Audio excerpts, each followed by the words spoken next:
여러분 안녕하세요. 박영주 변호사입니다.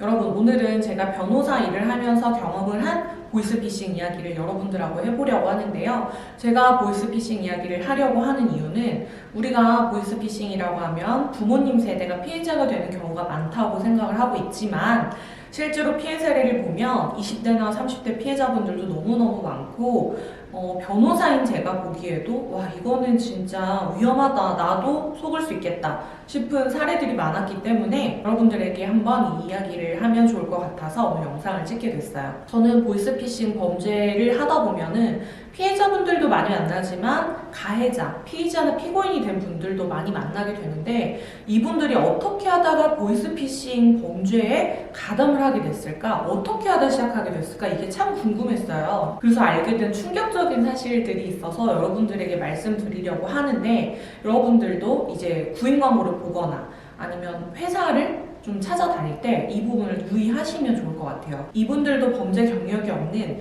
그냥 직장을 찾고 있는 평범한 20대 또는 30대 청년들이셨어요.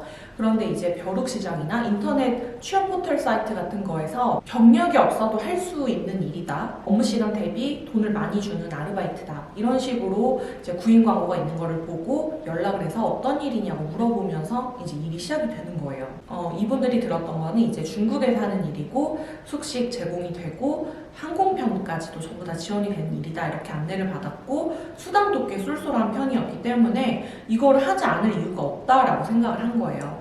보통 업무에 대해서는 뭐 쇼핑몰 업무다, 텔레마케팅 업무다, 아니면 뭐 이렇게 대출 관련된 업무다 이렇게 다양한 것 같은데 경력이 없는 사람도 충분히 할 수 있는 종류의 일이라고 안내를 합니다. 그래서 이분이 친구하고 같이 일을 하기로 해서 친구랑 같이 공항에 가서 일을 소개해 주신다는 분을 만나서 같이 비행기 표를 끊고 같이 비행기를 타고 이제 중국으로 넘어가게 되는 거죠. 중국에 도착하자마자 준비되어 있는 밴을 탔는데 이 밴이 이상했던 게 창문이 다 가려져 있는 거예요. 그래서 내가 어디에 있는지 전혀 알 수 없는 상태이고 그리고 휴대폰을 달라고 해서 유심을 빼갑니다.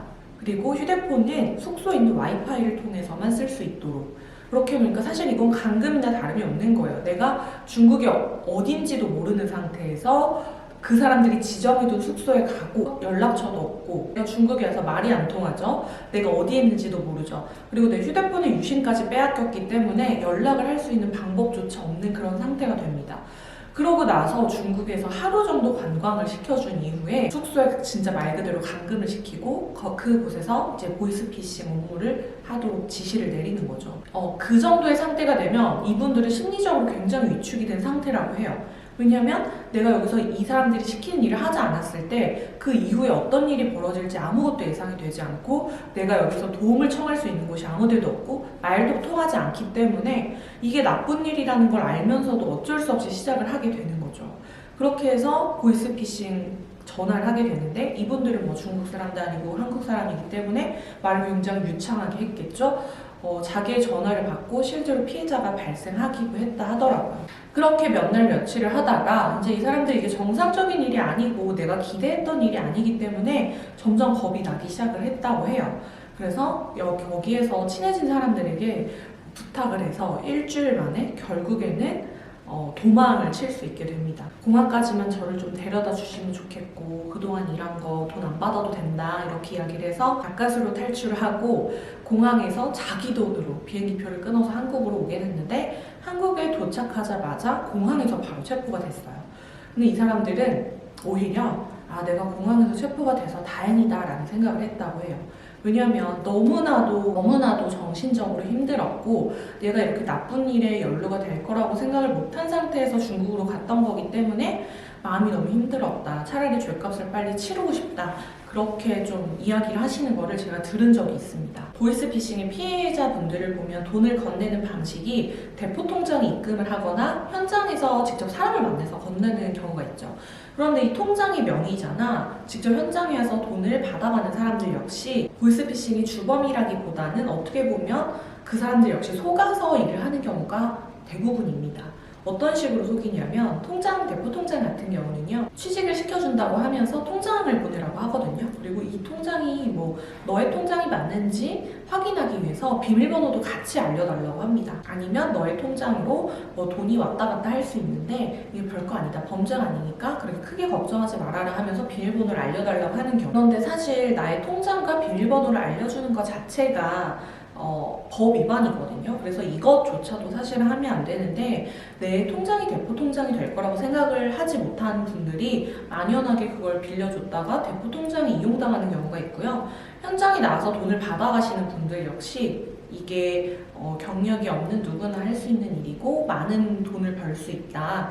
우리는 시급을 높게 쳐준다라고 해서 뭐 대출금을 갚는 사람들이니까 그 사람들에게서 돈을 받아오라고 하거나 심부름센터에 업무니까 돈을 받아와라. 그래서 사실대로 말을 하지 않고 그 사람들이 이게 아르바이트의 일환인 줄 알고 나가서 돈을 받다가 보이스피싱의 일원이 돼서 바로 현장에서 체포가 되는 그런 경우가 대부분입니다. 그러니까 우리가 구인 광고 같은 걸 볼 때 아무 경력이 없어도 되고 쉬운 일인데 돈을 많이 주는 일이다 하면 범죄에 연루될 수 있다는 사실을 항상 기억을 하고 욕심을 내고 너무 쉽게 돈을 벌 수 있는 일이 있다고 해서 덥석 그걸 물었다가는 오히려 내가 범죄자가 되고 나의 행동으로 인해서 더 큰 피해자들이 생길 수 있고 전과자가 돼서 내가 진짜 깜빵까지도 갈 수 있다는 사실을 항상 좀 인지를 하고 있어야 될 것 같아요. 보이스피싱의 피해자는 정말 돈을 잃은 피해자들도 있지만 나도 모르는 사이에 내가 범죄자가 되는 피해자가 될 수도 있다는 거를 여러분들이 꼭 기억을 하셔야 될 것 같아요. 저도 보이스피싱의 피해자가 될 뻔한 적이 있는데 제가 회사에서 저희가 네이트온을 메신저로 쓰고 있었거든요. 그래서 일을 하고 있는데 바로 제 앞에 있는 직원이 저한테 바쁘냐고 메신저가 온 거예요. 보통 바로 앞에 있으면 메신저가 굳이 안 하는데 왜 그러냐고 그랬죠. 그랬더니 자기가 좀 돈이 갑자기 필요한데 얼마 정도가 필요하다. 근데 이거를 좀 문화상품권으로 사서 보내주실 수 있냐 이렇게 물어보는 거예요. 저는 진짜 집안에 나쁜 일이 생긴 줄 알았어요. 그래서 내 얼굴을 보고 말하기가 좀 그래서 메신저로 물어보는 건가 싶어서 조심스럽게 가서 이제 얘기를 하자고 불렀는데 저한테 메신저를 보낸 적이 없다는 거예요. 이게 뭐지 하고 봤는데 메신저도 계속 오고 있더라고요. 알고 보니까 그 메신저가 해킹이 당한 상태에서 메신저 피싱으로 저한테 돈을 빌려달라고 했던 거죠. 말투라든지 그 사정이라든지 이런 것들이 너무 그냥 그 친구의 말투였기 때문에 저도 속아 넘어갈 뻔했던 적이 있었습니다.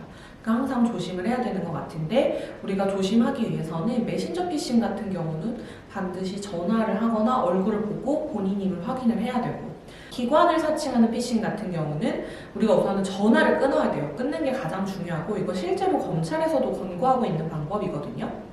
내가 다시 전화를 걸어보겠다 하고 전화를 끊은 다음에 인터넷을 통해서 그 기관의 전화번호를 확인을 해요. 그래서 그 전화번호로 내가 바로 다시 전화를 걸어보는 거죠.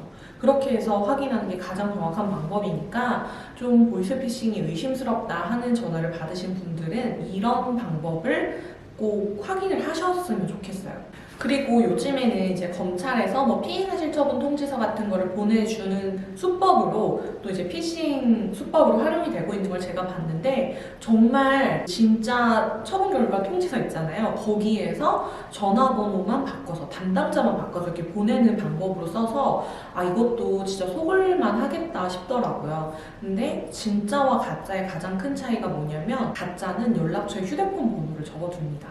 근데 진짜는 그 공공기관의 전화번호를 적어두거든요. 그러니까 그런 거를 여러분들이 좀 꼼꼼히 보시면 좀 피해를 입지 않을 수 있다라는 그런 생각이 들어요.